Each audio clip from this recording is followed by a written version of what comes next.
This frigid cold is sticking around for a few days, as Bob said, and it can create more than discomfort. Yeah, the extreme conditions can really lead to dangerous situations. Mary Jo is at Meritor with more on how to stay safe. Good morning, Charlotte and Dina. And you know, the bitter cold mixed with all those wind chills that we're hearing about can really lead to some dangerous situations. So we're here with Dr. Sarah Silver. She's an emergency room physician at Meritor. So Dr. Silver, thank you so much for being with us. And you know, we hear all these stories about how frostbite, hypothermia can really happen. I mean, do you see those types of cases come into the emergency room this time of year? We see hypothermia more often than we do frostbite, only because most of the patients that we see seek shelter before they have more significant injuries. But we do see frostbite once in a while. Yes. And what should people be on the lookout for when temperatures get as low as they are now? Well, really, when you're out with people, you want to know the signs of early hypothermia. You're going to start seeing shivering, and we're all familiar with that. But as things progress, people will become confused. Their judgment's going to be impaired. They're going to have mental slowing. They're going to have decreased or increased breathing, and they're going to start stumbling around. That's when you really want to, if you recognize that in a friend, you really want to get them inside. And just as an overall precaution, what should people be doing when you hear that the wind chill could be up to -20 below? Oh, well, that's a good question. What do you do?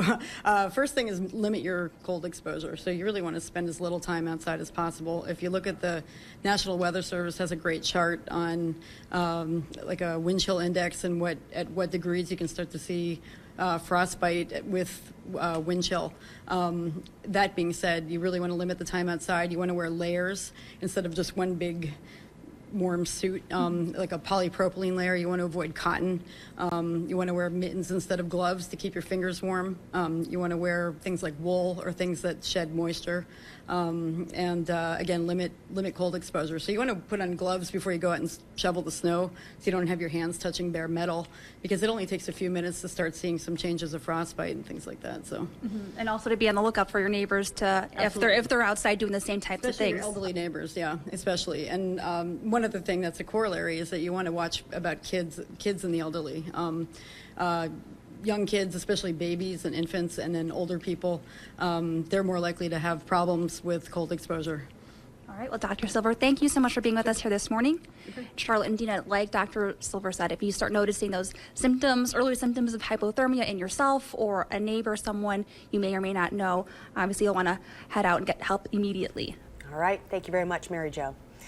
Well, this frigid cold is sticking around for a few days, as Bob just mentioned, and it can create more than discomfort. Yeah, the extreme conditions can really lead to dangerous situations. Mary Jo is at Meritor Hospital with more on how we can stay safe.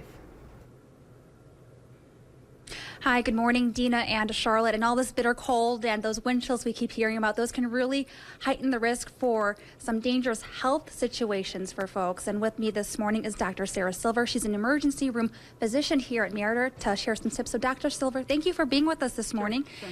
And so, you know, as people are getting ready this morning, what should they be thinking about before they head outside?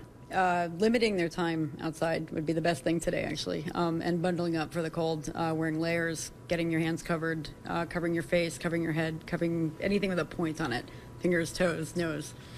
And working in the emergency room, what types of things do you see people coming in for during weather like this? Most of it's just mild hypothermia. Most of what we see is people who don't think before they go out. They might spend too much time outside. Sometimes we see homeless people that really have more significant exposures, but a lot of times it's just the revelers, the people going out to have fun on the weekends and drinking too much, and they don't cover up correctly. So they come in shivering, a little bit confused, but they usually come around with some warm blankets and some reheating.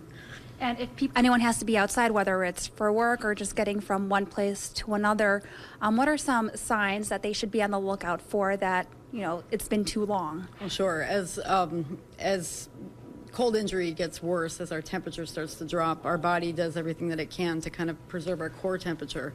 So it limits flow to the hands and the nose and the feet. So you start seeing maybe some redness in those areas. It's just a sign of frost nip.